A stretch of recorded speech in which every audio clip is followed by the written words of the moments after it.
ከስልጣናት ይሁን ከሰይጣናት ይሁን ከሰዎች እንደተባለ የሰማናቸው ድምጾች ስሜታችን ላይ ተጽዕኖ ይፈጥራሉ።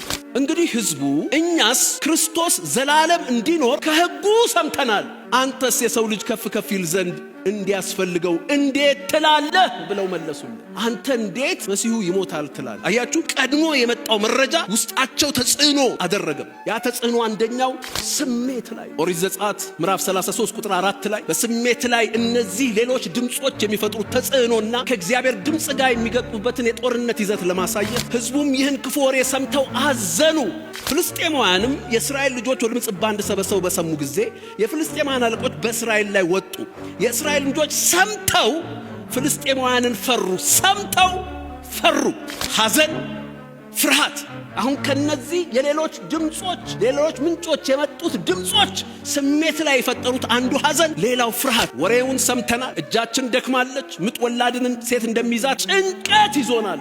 ጭንቀት። አሁን እነዚህ ሁሉ ኢሞሽናል ፋክልቲዎቻችን ናቸው፣ ስሜታዊ ጉዳዮቻችን ናቸው። ዛሬ ከነዚያ ተጽዕኖች እግዚአብሔር ነፃ ያወጣናል፣ ለድምፁ ነፃ እንሆናለን። እግዚአብሔር እንዲህ ይላል፣ የዋይታና የመራራ ልቅሶ ድምፅ በራማ ተሰማ። እሺ፣ ራሔል ስለ ልጆቿ አለቀሰች፣ ስሜቷ ተጎዳ፣ አዘነች። ከዚያስ የሉምና ስለ ልጆቿ መጽናናትን አልቻለችም አይደለም የሚለው፣ እምቢ አለች። የመጣው ነገር በሁኔታ የመጣው ድምፅ በተፈጠረው ሁኔታ የመጣው ድምፅ ሐዘን ስለጫነባት ያ የሐዘን ስሜት የመጽናናት ድምጾች እምቢ አለቻቸው። እምቢ አለች። ምን ነበሩ የመጽናናት ድምጾቹ? ተመልከቱ ቁጥር 16 ላይ እግዚአብሔር እንዲህ ይላል፣ ድምፅሽን ከልቅሶ ዓይንሽን ከእንባ ከልኪ፣ ለሥራሽ ዋጋ ይሆናልና ከጠላትም ምድር ይመለሳል፣ ለፍጻሜሽ ተስፋ አለ ይላል እግዚአብሔር። ልጆችሽም ወደ ዳርቻቸው ይመለሳል። አያችሁ፣ ይሄ የማጽናናት ድምፅ ነው። ለፍጻሜሽ ተስፋ አለ፣ ለሥራሽ ዋጋ አለ፣ ልጆችሽ ይመለሳሉ። ሃሌሉያ! ልጆቻችሁን ከፍ አድርጉ። ዛሬ እንደማይመለስ እንደሌለ አድርጎ ነገሮች ተናግሮ ከአንድም ከሌላም አቅጣጫ የመጣ ድምፅ ኢሞሽናችንን አታክ አድርጎ መጥቶ እንዳንወድ ያደረገ እምቢ እንድንል ያደረገ ዛሬ በጌታ በኢየሱስ ስም ይሄ የጠላት ድምፅ በእግዚአብሔር ድምፅ ይሸነፋል።